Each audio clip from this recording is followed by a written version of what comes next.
Murdered, from Spurgeon's autobiography. There was a day, as I took my walks abroad, when I came by a spot forever engraved upon my memory.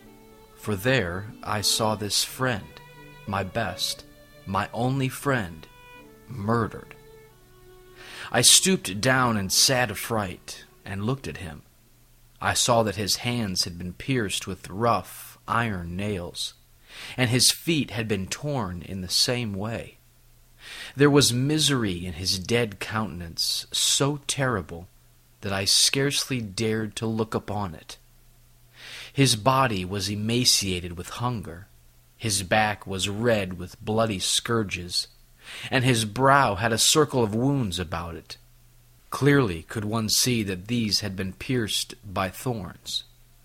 I shuddered, for I had known this friend full well. He never had a fault. He was the purest of the pure, the holiest of the holy. Who could have injured him? For he never injured any man. All his life long he went about doing good. He had healed the sick. He had fed the hungry. He had raised the dead. For which of these works did they kill him? He had never breathed out anything else but love. And as I looked into the poor, sorrowful face, so full of agony, and yet so full of love, I wondered who could have been a wretch so vile as to pierce hands like his.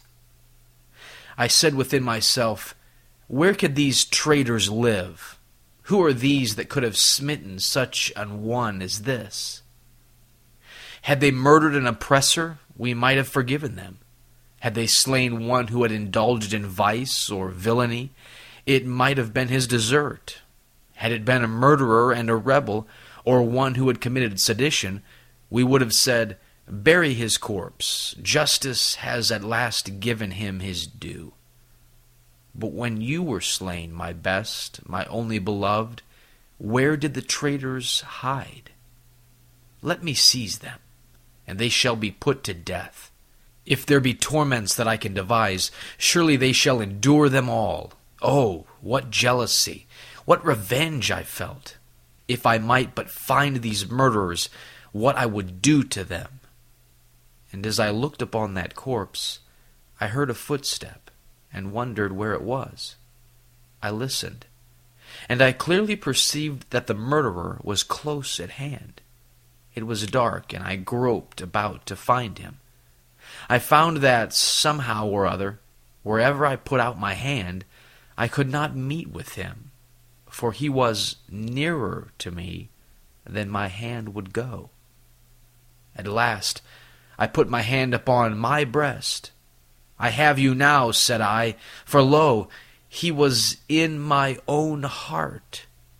The murderer was hiding within my own bosom, dwelling in the recesses of my inmost soul.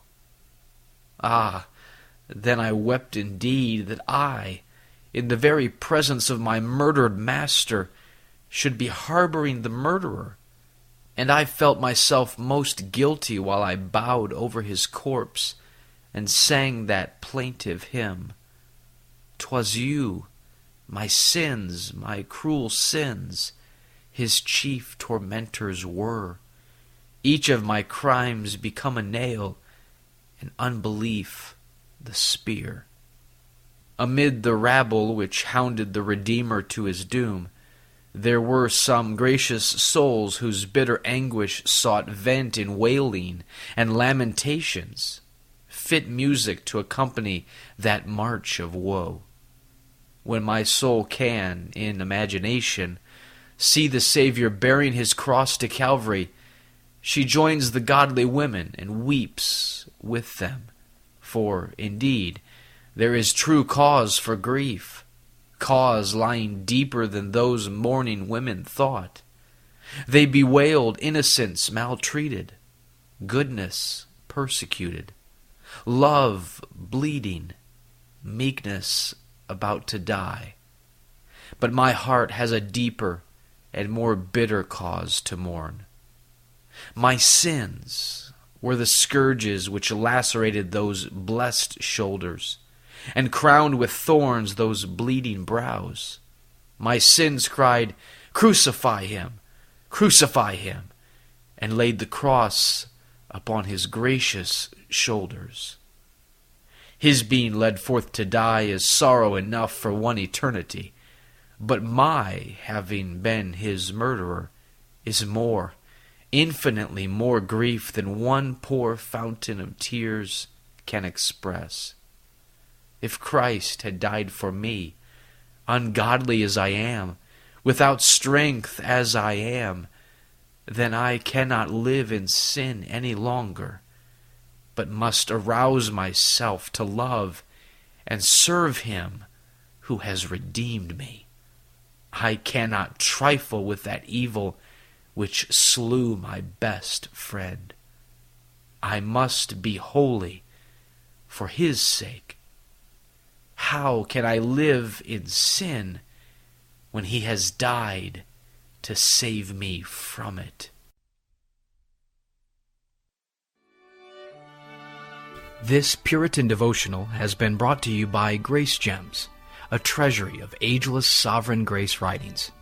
Please visit our website at www.gracegems.org, where you can browse and freely download thousands of choice books, sermons, and quotes, along with select audio messages. No donations accepted. Thank you.